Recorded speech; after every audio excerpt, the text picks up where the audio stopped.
Dear friends, इस समय हम एक पार्टी का नाम सुन रहे हैं बहुत ज्यादा सोशल मीडिया प्लेटफॉर्म्स पे, और जिसमें से सबसे ज्यादा इंस्टाग्राम पे। कॉकरोच जनता पार्टी। कॉकरोच जनता पार्टी जिसके फाउंडर है अभिजीत दीप के जो कि यूएस में बैठे हुए हैं। वहीं जो इसके सपोर्टर है जैसे कि अर्पित, जो कि सपोर्ट कर रहे हैं ऑस्ट्रेलिया से कि ये बहुत बड़ा बदलाव लाएगी इंडिया के अंदर। और ध्रुव राठी तो आप जानते ही हैं कि जर्मनी से बैठ के वो इंडिया का फ्यूचर डिसाइड करते हैं। सो फ्रेंड्स, अगर जेनजी इस मूवमेंट को इतना ज्यादा सपोर्ट कर रहा है, मुझे जो लगता है वो ये है कि इसमें फॉरेन पावर्स भी इन्वॉल्व है, कि अमेरिका से बहुत सारे जो हैंडलर्स हैं वो इसको कंट्रोल कर रहे हैं कि किस तरीके से फॉलोअर्स बढ़ाए जाएं, पाकिस्तान से हो, तुर्की से हो। फिर दूसरी सबसे बड़ी बात कि अगर इंडिया का जेनजी इतना ज्यादा आउटरेजियस है, इतना ज्यादा परेशान है, तो बंगाल में एक एग्जांपल है। बंगाल में 93% वोटिंग हुई। ठीक, जेनजी ने भी वोट किया क्योंकि मोस्टली जो वोटिंग होती है वो 60 से 70% होती है। अगर जेनजी इतना नाराज है तो फिर उसने वहां पे बीजेपी को इलेक्ट क्यों करा। दूसरी बड़ी बात कि ये बात की जो शुरुआत हुई थी, जो इंडिया के चीफ जस्टिस हैं जिनका नाम है सूर्यकांत, उन्होंने कहा था कि बहुत सारे ऐसे लोग हैं जो कि बोगस डिग्रीज लेकर के आ जाते हैं और वो हमारी सोसाइटी के लिए पैरासाइट हैं और कॉकरोचेस हैं, जिसको लेकर के बाद में उन्होंने क्लैरिफिकेशन भी दिया जब इस चीज का आउटरीच देखने को मिला उनको। सो बहुत सारे पॉइंट है जिन पे हमें बात करनी चाहिए। पहला कि ये जो कॉकरोच जनता पार्टी है, इसने अभी तक ऐसा क्या किया है जो कि ग्रास रूट लेवल पे दिखे। वहीं इसका एक कंट्रारी मैं आपको बताता हूँ, खुरपेच ने क्या करा है कि प्रॉब्लम्स दिखाई, प्रॉब्लम्स का सोल्यूशन दिया। खुरपेच ने सबसे पहले दिखाया कि किस तरीके से एमपी लैड फंड का यूज नहीं कर रहे हैं एमपी, और जिसको लेकर के खुरपेच के ऊपर 5 करोड़ का मानहानि का मुकदमा करा पप्पू यादव ने। फिर इसके बाद खुरपेच ने food safety and standard authority of India को दिखाया कि किस तरीके से ये इतनी लापरवाह है कि इसको कोई फर्क नहीं पड़ता है कि इंडिया में जो लोगों को फूड, जो स्टॉल्स हैं, जो हम लोग होटल्स में फूड खाते हैं, उसकी कोई क्वालिटी नहीं है, और जो पैकेट्स में भी आ रहा है उसकी कोई क्वालिटी नहीं, जिसपे एफएसएसएआई को काम करना पड़ा।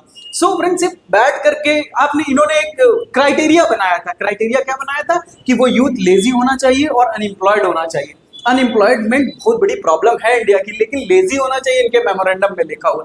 तो इनकी जो पार्टी है जिसका नाम है कॉकरोच जनता पार्टी, तो मैं कहता हूं कि अच्छे लोगों को, अवेयर लोगों को, जो लोग ग्रास रूट लेवल पे काम करते हैं, उनको पार्टी बनानी चाहिए काला हिट जनता पार्टी, जो कि इनके जैसे लोगों को सबक सिखा सके।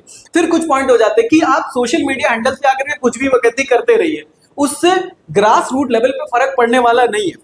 बहुत सारे लोग हैं, अगर ऐसा ही होता ना तो रवीश कुमार जी है वो प्रधानमंत्री हो देश के, और जो ध्रुव राठी है वो गृह मंत्री हो जाते। कि अगर सोशल मीडिया से ही सब कंट्रोल होता। बहुत सारे लोग हैं, जब आप जमीन पे जाते हैं लोगों की प्रॉब्लम सॉल्व करते हैं, और जो लोग प्रॉब्लम सॉल्व करते हैं वो दिखते नहीं है, वो बहुत लेट दिखते हैं। जब वो प्रॉब्लम सॉल्व कर लेते हैं पूरा ग्रास रूट लेवल पे, लोगों की प्रॉब्लम्स को रिजॉल्व करते, दिन रात काम करते, ये क्या है अभी आप देख लीजिएगा, ये मेरी प्रेडिक्शन है, ये 10 से 15 दिन का बज़ है, सिर्फ दिखाई देगा। अभी कोई बात नहीं कर रहा है कि डीजल के रेट बढ़ गए, पेट्रोल के रेट बढ़ गए और ये एलपीजी के रेट बढ़ गए। ये जितनी भी प्रॉब्लम्स है ये सब किसी को नहीं दिखाई दे रही। दो चीजें, एक मेलोडी और दूसरा ये कॉकरोच जनता पार्टी। सबसे बड़ी प्रॉब्लम कहाँ गया? नीट में ये जो करप्शन हुआ छुप गया, कोई बात नहीं कर रहा। मैं अभी भी हूँ, ये कोई किसी पार्टी की बात नहीं हो रही, बात नेशन की हो रही कि नीट के बारे में बात होनी चाहिए, एसएससी में जो करप्शन हो रहा है, और जो एजुकेशन मिनिस्टर है उनको इस्तीफा देना चाहिए।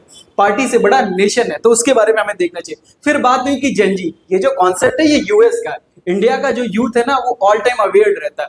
अगर ये बात है कि जेनजी सपोर्ट कर रहा है, तो हमने देखा कि बंगाल में जब चुनाव हुआ तो 93% वोटिंग हुई। अगर जेनजी ने वोट नहीं दिया बीजेपी को, तो फिर बीजेपी को वोट, ये 93% का शेयर कैसे चला गया कि 93% वोट मतलब जेनजी ने वोट किया है। सो ये फालतू की चीजें हैं कि जेनजी इस चीज को प्रमोट कर रहा है, ये सिर्फ इंस्टाग्राम हाइप है।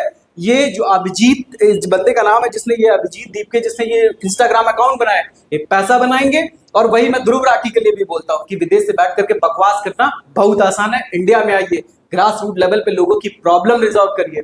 सो फ्रेंड्स, आपका क्या ओपिनियन है? अपना ओपिनियन कमेंट में जरूर लिखें, लेकिन एक चीज याद रखिएगा कि नेशन से बड़ा कुछ भी नहीं होता, चाहे ये कॉकरोच जनता पार्टी हो, चाहे भारतीय जनता पार्टी हो, चाहे कांग्रेस हो।